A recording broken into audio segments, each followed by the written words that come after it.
Hey, you guys, welcome back for our daily practice questions. As always, I like to get into my introduction and disclaimer before we start our questions for today. So, for those of you who are familiar with me, hey y'all. For those of you who are new here, welcome, welcome, welcome. I am Dr. Brittany Weinstock. I am a family nurse practitioner and I'm the founder and CEO of the Nursing Studio. I provide resources, tools, review courses, videos, and more to assist nurses as well as nurse practitioners with success on boards as well as in practice. I've been doing this since 2015, assisting nurses and nurse practitioners internationally with a pass rate of 99% on our full system courses and then 100% pass rate on our one-on-one sessions with reviewers. I always like to give the disclaimer before I get into the material for today that remembering there's no absolutes in medicine, right? We treat on a patient by patient basis. Any questions that I provide are based on the guidelines that are currently being tested on the ANCC as well as AANP exam. And any videos that I provide talking about the current practices that we are doing in practice, I will say that so there is no confusion, okay? So, with that being said, let's get into question number one for today. Question number one states a patient presents to the office today with complaints of pain and swelling to her left eyelid. She states that she notices some tenderness. She noticed some tenderness a couple of days ago while applying her mascara, but since then the swelling has increased. Upon examination, a pimple like nodule is noted to the patient's bottom left eyelid. Based on these findings, what would be the best diagnosis? Is it A, chalazion, B, blepharitis, C, hordelum, or D, pterygium? Take a moment and tell me what you got in the comments.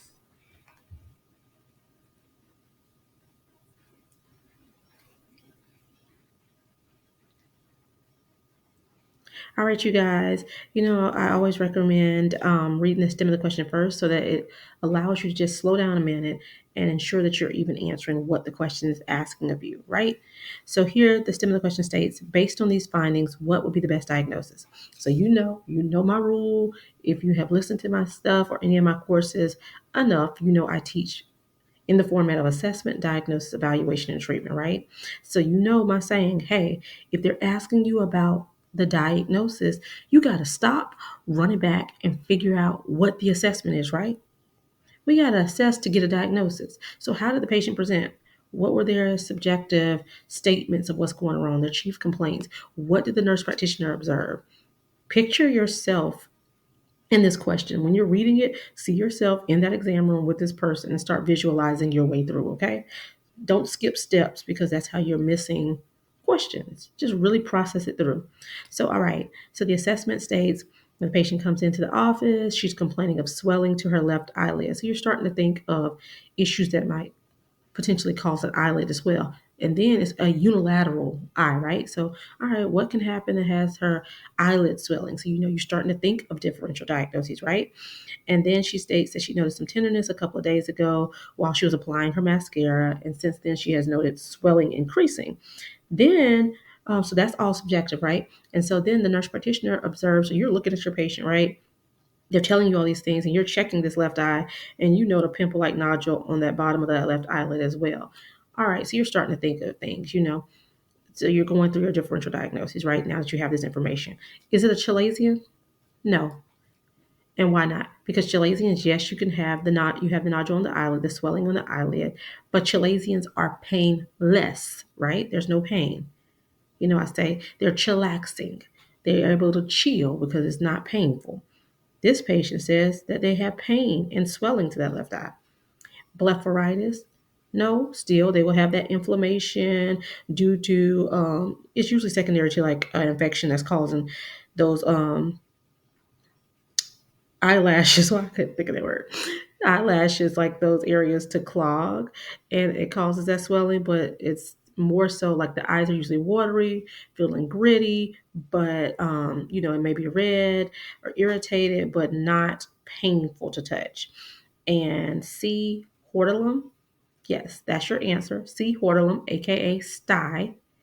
Those are painful. Remembering, I like to teach you things that are similar. Chalazions and hordelums are similar. Chalazions are painless. Hordelums are painful. Okay, they're painful. So she's complaining of pain. She has it. Classic presentation. C, hortolum. And then when you're doing this, I want you to think of how you treat, because I think a lot of stuff, y'all know how they present. You're able to formulate and come up with a diagnosis, and then you kind of cut it off, or certain things start to drift off. So make sure you're going all the way through and knowing everything on each one of these, so you know how to treat, giving them that warm compress, walking yourself through all the steps, okay? All right, question number 2 for today. A mother presents to the office with her 2-year-old son who has been vomiting and has noted current like jelly stools. Y'all, I'll mess up a word. Hold on. Upon examination, the child complains of abdominal pain. Based on this presentation, how should the nurse practitioner treat? And I'll read it again because I was jacking that up. A mother presents to the office with her 2-year-old son who has been vomiting and has noted current like jelly stools. Upon examination, the child complains of abdominal pain. Based on this presentation, how should the nurse practitioner treat? Is it A, instruct the mother to start giving her daughter the Brad's diet? Um, B, get a stool culture? C, refer to the emergency department? Or D, nothing at this time. This should resolve on its own. Take a moment and tell me what you got in the comments.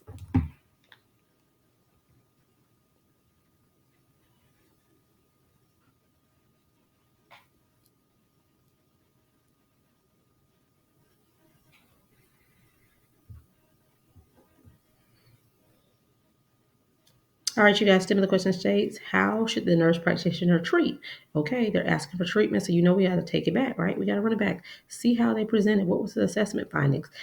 Or what are the diagnoses if they provided one, or what are the differential diagnoses that we're thinking, so we can come up with a treatment, right?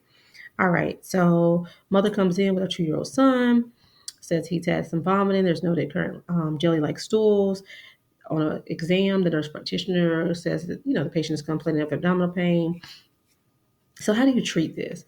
One, those jelly-like stools is classic for wet. You should think of something when you see that. And we just recently talked on this on another video. That intestinal telescoping, these current like jelly stools, these are classic identifiers for intussusception, right? So you know that is an emergent finding. So you want to refer them to the emergency department, okay? All right, question number 3 for today. A 14-year-old female presents to the office today for her annual physical exam. She denies any complaints at this time. Upon assessment, the nurse practitioner notes that the patient's areola has one mound. Based on these findings, what Tanner stage should the nurse practitioner document? Is it A, Tanner stage 1, B, Tanner stage 2, C, Tanner stage 3, or D, Tanner stage 4? Take a moment and tell me what you got in the comments. In the comments.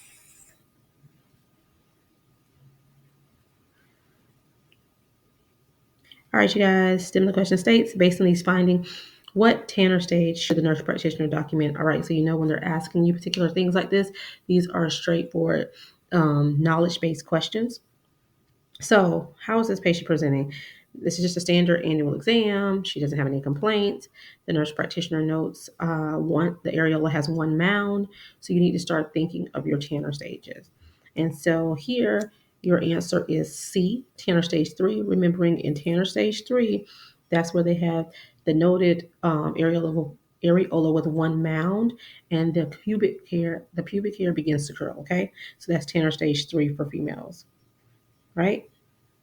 Tanner stage 3, they begin to have the one mound, the areola has one mound, and the pubic hair is curled at this time, okay? All right, you guys, I hope you found this helpful. As always, be sure to like, comment, subscribe, and share with whomever you may think may find this beneficial as well. I appreciate you guys. And if you need any of our other resources, our review books, the link for the ebook, as well as the paperback book, is in the bio for your ease of access. The ebook, you will have instant access to it. It's broken down by systems, has interactive sections, as well as practice questions with rationale included. If you need any of our review courses, if you'd like to study on your own and just have this stuff and let it go and review repetitively, I should say, we do have a online self-paced course that you would get instant access as well for $89.99. It's per month. It's a subscription thing, so you can stop it at any point that you prefer. But you're able to listen to it over and over. There's no limits on the times that you can listen to it. There are videos of me teaching on each system, as well as, giving the Britney's Brilliance. And there's a few questions per system to test your knowledge, or reach out to us to either via email, telephone, or on our query section on the website if you would like a one-on-one session. We do one-on-one sessions to help you for exam readiness. We do it to if you have a particular weakness that you want to work on so that we can help you make that a strength. And then our most common one-on-one package is the custom package, where it's based off of your weaknesses, and we gauge and structure a study plan for you guys, and then work alongside with you on the duration of time that you are wanting to study, so that you can test for the first time, but more commonly is testing again. So if you are interested in any of these things or need me, contact the nursing studio at 803 400 6864, or shoot us an email at the nursing studio, the number one, at gmail.com. But as always, meet me back here. Happy studying. Bye, y'all.